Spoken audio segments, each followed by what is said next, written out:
AGT News chaîne bi leen di jox xibaar yi wér te wóor abonné leen ngir dara bañ leen a raw.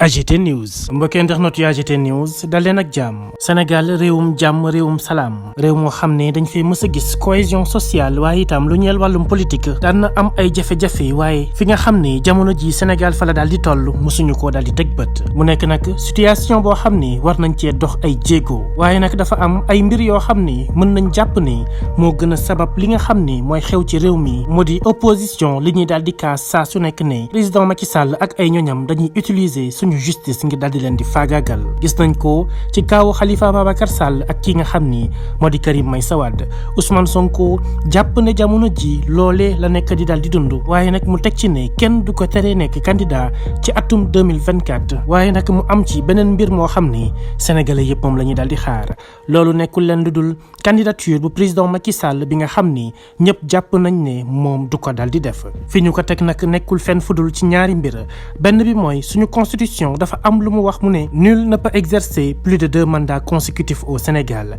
kenn mënul def lu ëpp ñaari mandat yu tegaloo fii ci suñu am réew président Macky Sall def mandat 2012 2019 2019 2024 nekk ñaareelu mandaawam waaye nag dafa am ci diggante bi loo xam ne dal dinay xew muy révision bi am ci constitution bi ñenn ci ñi nga xam ni ñoo di juriste yi comme ku ci mel ni Ismaïla Madior Fall ñoom nañu ko jàngatee mooy président Macky Sall du moment où ñu dal di changer constitution bi mandat bu njëkk ba du ko tenir en compte la ko dese dong lay jël kon nag moom ci benn mandat la nekk kon 2024 jëm 2029 ci lay nekk ñaareelu mandaawam maanaam deuxième quinquennat lu ni mel nag nekk loo xam ni sénégalais yi nanguwuñ koo dégg ndax li ñu jàpp mooy président Macky Sall lenn dong la war a def muy sàmmonte ak kaddu ya nga xam ni moom la yëkkati woon mu ne woon moom président Macky Sall bu ko kenn séntu ci ñetteelu mandat loolooy ñaareelu mbir mi nga xam ni war naa mën a tax président Macky Sall du def troisième mandat comme ni nga xam ni sénégalais yi noonu lañ ko yaakaaree mu di nag situation boo xam ne doy na waar ñu ci bëri nag jàpp ne bu fekkonte ne président Macky Sall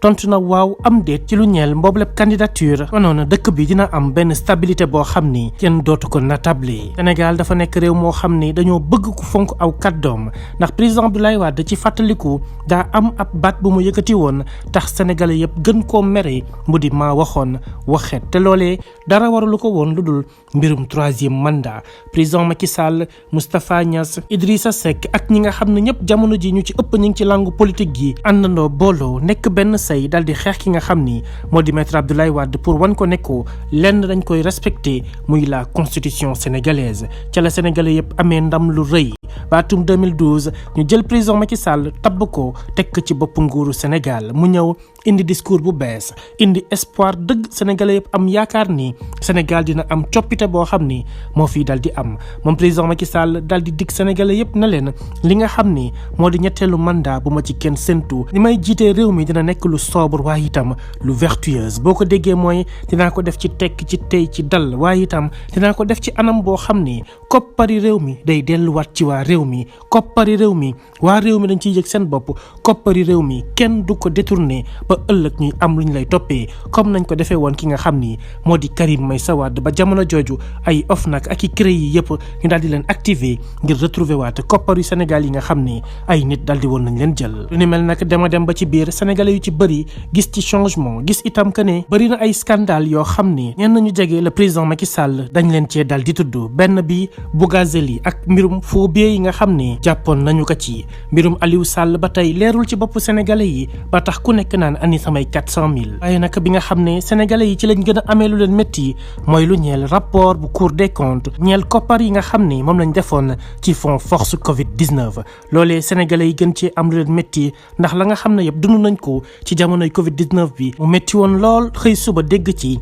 ay scandale yu ci daal di am jamono ji nag lenn moo gën a yitteel sénégalais yi mooy président Macky Sall daal di indi aw tontu ci lu ñeel mbirum troisième mandat dafa am nag loo xam ne moom moo ko def ci xelu sénégalais yi mooy que ne réew mi képp ku koy gérer ñaari mandat donc doy na te itam ñaari mandat yooyu warul dépasser fukki at maanaam 10 ans ba tax sax moom jamono jooju mu demandé woon waa conseil constitutionnel ngir ñu wàññi mandaawam bu njëkk ba doon 7 ans ngir mu jëm ci 5 ans mujjul antu loolu moo tax nag moom président Macky Sall dina jiite comme maître Abdoulaye Wade réewum Sénégal pendant 12 ans bu loolu jeexee nag la nga xam ne sénégalais yi moom la ñuy sàkku mooy moo organiser des élections libres et transparentes démocratiques inclusives waaye yoo xam ne itam képp ku bëgg nekk candidat rek war nga cee mën a daal di bokk. Sénégal réewum jàmm la réewum salaam la nañ ko jéem a conserver ndax loolee mooy tax image bi ñu amoon démb ci àdduna wërngal képp ñu gën koo mën a conserver ba képp kuy tudd baatu Sénégal rek tudd ko ci référence tudd ko ci cohésion sociale waaye itam ci adversité politique bu amul benn hésité ndax loolu lañ mës a xamee réew mi nañ ko jéem a conserver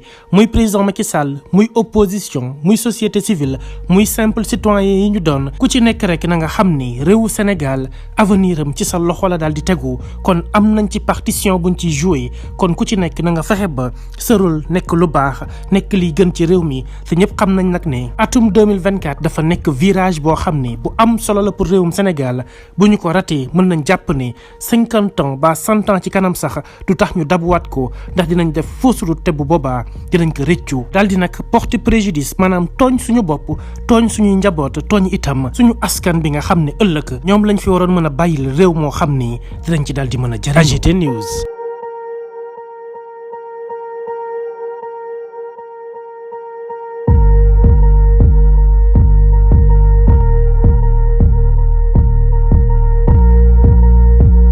AGT News. Essayons de résumer un peu en français ce que nous avons dit tout à l'heure durant notre chronique. L'essentiel tournait autour d'un appel à la paix, à la sécurité, à la démocratie, mais aussi au retour vers l'harmonie qui a toujours été notée dans un pays comme le Sénégal. Mais tout le monde a constaté que depuis un certain temps, il y a eu un changement par rapport à la stabilité du pays et cela n'est dû qu'à la violence qu'on remarque maintenant entre les acteurs de la politique. Le président de la République Macky Sall, le garant de la Constitution, a été élu en 2012 pour un mandat de 7 ans. Il avait décidé de ne faire que 5 ans, mais le Conseil constitutionnel en a décidé autrement, lui exigeant de faire ses 7 ans, comme l'avait indiqué la Constitution. Mais cette dernière a subi une révision en 2016, initiée par le même président de la République Macky Sall, mais qui avait promis aussi qu'il ne ferait que 2 mandats et que les Sénégalais n'avaient pas à s'inquiéter par rapport à une 3e candidature, car il ne ferait pas comme le président Abdoulaye Wade qui avait subi le sort d'être destitué du pouvoir à cause de quelques propos qu'il avait tenus dans le pays. Ma waxoon waxeet, j'avais dit, je me dédie. Et cela concernait la question du 3e mandat,